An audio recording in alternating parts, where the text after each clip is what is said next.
Good morning. आज खूप दिवसानंतर असं क्लायमेट बघितलं आणि आज सकाळचे 6:30 वाजताच उठून आम्ही हे काम करत होते. यांच्या सुट्टीचा विचार करून मी सकाळी लवकर उठली आणि लगेच यांना कामाला लावलं.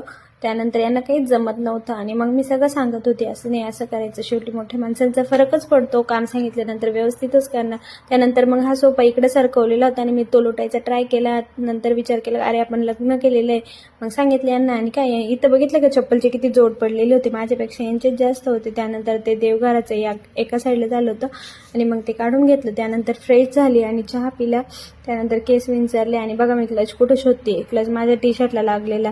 असंच होतं माझ्याकडून, तुमच्याकडून पण होतं का? त्यानंतर संध्याकाळच्या टायमाला आम्ही पाव घ्यायला गेलो आणि आज पावभाजीचा बेत ठरलेला होता, त्यामुळे लगेच मी पावभाजी करायला घेतली.